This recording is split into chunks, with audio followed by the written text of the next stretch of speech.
Breaking news చూస్తున్నాం. సంచలనం సృష్టిస్తున్న Sai Krishna lockup death కేసులో సిట్ అధికారులు దూకుడు పెంచారు. ఈ కేసులో ఆరోపణలు ఎదుర్కొంటున్న సిఐ నాగరాజును సిట్ అధికారులు అరెస్టు చేశారు. అంతకుముందు నాగరాజు నివాసానికి అధికారులు వెళ్లగా ఆయన మద్దతుదారులు లోపలికి వెళ్లకుండా అడ్డుకోవడంతో ఉద్రిక్తత నెలకొంది. అయితే పోలీసులు మద్దతుదారులను చెదరగొట్టి సిఐని అదుపులోకి తీసుకున్నారు. కాగా కృష్ణలంక పిఎస్లో మే 1 నుంచి జూన్ 1 వరకు నెల రోజుల పాటు సీసీటీవీ ఫుటేజ్ మాయం కావడం సంచలనంగా మారింది. కోర్టు ఆదేశాల కంటే ముందే సిఐ నాగరాజు ఈ కీలక ఆధారాలను మాయం చేశారనే ఆరోపణలు వస్తున్నాయి.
సంచలనం సృష్టించిన సాయి కృష్ణ లాకప్ డెత్ కేసులో సిట్ అధికారులు దూకుడు పెంచారు.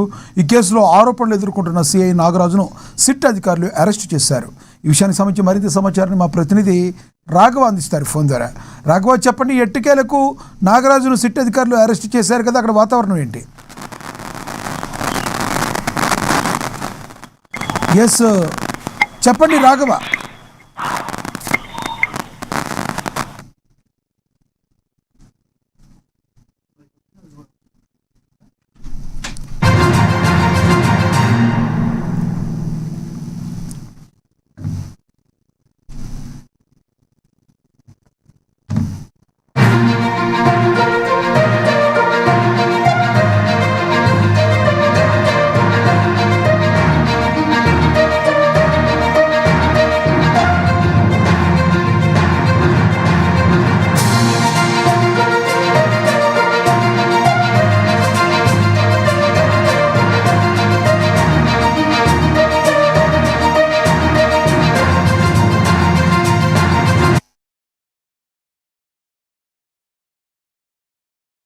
Krishna lockup death case SIT అధికారులు దూకుడైతే పెంచారు.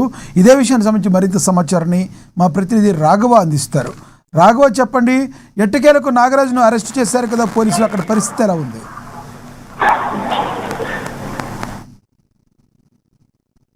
Okay, thank you Lakshminath. Sai Krishna missing కేసులో కీలక పరిణామం జరుగుతుందని చెప్పుకోవచ్చు. ఈ కేసులో ఆరోపణలు ఎదుర్కొంటున్న సస్పెండ్ అయిన కృష్ణలంక సిఐ నాగరాజుని శిక్ష అధికారులు తాజాగా అరెస్ట్ చేశారని చెప్పుకోవచ్చు. అంటే సింగనగర్లోనే ఆయన ఇంటికి చేరుకొని అక్కడ బృందం అక్కడే నాగరాజుని అదుపులో తీసుకున్నట్టుగా మనకు సమాచారం తెలుస్తుంది. ఏదేమైనటికీ ఈ గత 4 రోజులుగా తీవ్రంగా సంచలనంగా మారిన సాయి కృష్ణ మిస్సింగ్ కేసులో కీలక పరిణామం చోటు చేసుకుంది. ఈ కేసులో ఆరోపణలు ఎదుర్కొంటున్న కృష్ణలంక సస్పెండ్ అయిన సిఐ నాగరాజు తాజాగా సిట్ అధికారులు కూడా అరెస్ట్ చేసినట్టు కూడా ఉంది. ఉదయం సింగనగర్ లో ఉన్న ఆయన నివాసానికి చేరుకున్న చిట్టు బృందం నాగరాజును అదుపులో తీసుకుని అక్కడ తరలించారు. అయితే ఆయన అరెస్ట్ చేసిన సమయంలో అక్కడ హైటెన్షన్ వాతావరణం తీసుకుంది. అంటే ఆయన సిఐ నాగరాజు అరెస్ట్ చేసేందుకు వచ్చిన పోలీసులు నాగరాజు మద్దతుదారులు కూడా స్థానికులను కూడా అడ్డుకున్నారు. అయితే ఆయన అరెస్ట్ కూడా చేయొద్దంటూ ఆందోళనకు దిగారు. నిదాన నినాదాలతో చేస్తూ పోలీసులకు అడ్డు తగిలారు. దీంతో ఆందోళనకాలను చెదరగొట్టిన పోలీసులు నాగరాజు ఇంట్లోకి వెళ్లి ఆయన అదుపులో తీసుకున్నారు. అయితే నాగరాజు ఇంటికి స్థానికులు పెద్ద సంఖ్యలో తల్లి వస్తుండటంతో కూడా ముందస్తు జాగ్రత్త ఆ ఏరియాలో కూడా సెక్యూరిటీని కూడా ప్రభుత్వం పెట్టినట్టు కూడా తెలుస్తుంది. సాయి కృష్ణ మిస్సింగ్ కేసులో తల్లి చేసిన కంప్లైంట్ ఆధారంగానే ఈ కేసులో బిఎన్ఎస్ యాక్ట్ లో సెక్షన్ 103, సెక్షన్ 127, సెక్షన్ 127 సెక్షన్ గా పోలీసులు నమోదు చేశారు. అంటే దీంట్లోగా మొదటి చెప్పుకోవాలంటే మొదటిది 103 సెక్షన్, అంటే ఇది హత్య కేసుగా దీని ఫలితంగా జీవిత ఖైదీ అని, ఇంకో మరో కేసు 127 అనేది ఒక వ్యక్తిని 10 రోజుల కన్నా ఎక్కువ అక్రమంగా నిర్బంధిస్తే ఈ సెక్షన్ నమోదు చేస్తారని కూడా, నేర రోజు అయితే కూడా 5 సంవత్సరాల జైలు శిక్ష పడుతుందని కూడా తెలుస్తుంది. అంటే ఎవరైనా సరే ఎక్కడ బంధించారో బయటికి తెలియకుండా, కుటుంబానికి లేదా పబ్లిక్ సర్వెంట్ కూడా తెలియకుండా దాచిపెట్టడం నిర్బంధిస్తే ఈ సెక్షన్ వర్తిస్తుందని కూడా లాయర్లు చెప్తున్నట్టుంది. దీని సాధారణంగా అదనంగా 3 సంవత్సరాల జైలు శిక్ష కూడా జరిమానా పడే అవకాశం కూడా ఉంటుంది. ఏదేమైనా చెప్తుంది అయితే ఈ సాయి కృష్ణ మిస్సింగ్ కేసులో మొదటి నుంచి కూడా నాగరాజు పాత్ర తీవ్ర ఆరోపణలు కూడా వచ్చాయి. సాయి కృష్ణ తల్లి కూడా అప్పుడే కృష్ణలంగా చేయగా ఉన్న నాగరాజుని తన కొడుకుని టార్చర్ చేసిందని కూడా ఆరోపించినట్టు తెలుస్తుంది. కొడుకు ఆసూతి కోసం కూడా ఆమె ఏబిఎన్ కార్బన్ పిటిషన్ వేసిన హైకోర్టు కూడా వెళ్లారు. ఈ వివాదం రోజు రోజుకి పెద్దతో అవుతుంటో ప్రభుత్వం కూడా సిట్ ఏర్పాటు చేసిందని చెప్పుకోవచ్చు. చివరికి ఇప్పుడు సిట్ విచారణలో కూడా కొన్ని కీలక వివరాలు కూడా బయటికి రావడంతో నాగరాజును అరెస్ట్ తీసుకెళ్లి సిట్ అధికారులు ఇప్పుడు త్వరలో సాయంత్రం దాకా విచారించి కోర్టుకు హాజరుపరచడం కూడా తెలియపడుతున్న సమాచారం. లక్ష్మీనాగు. Thank you Raghava.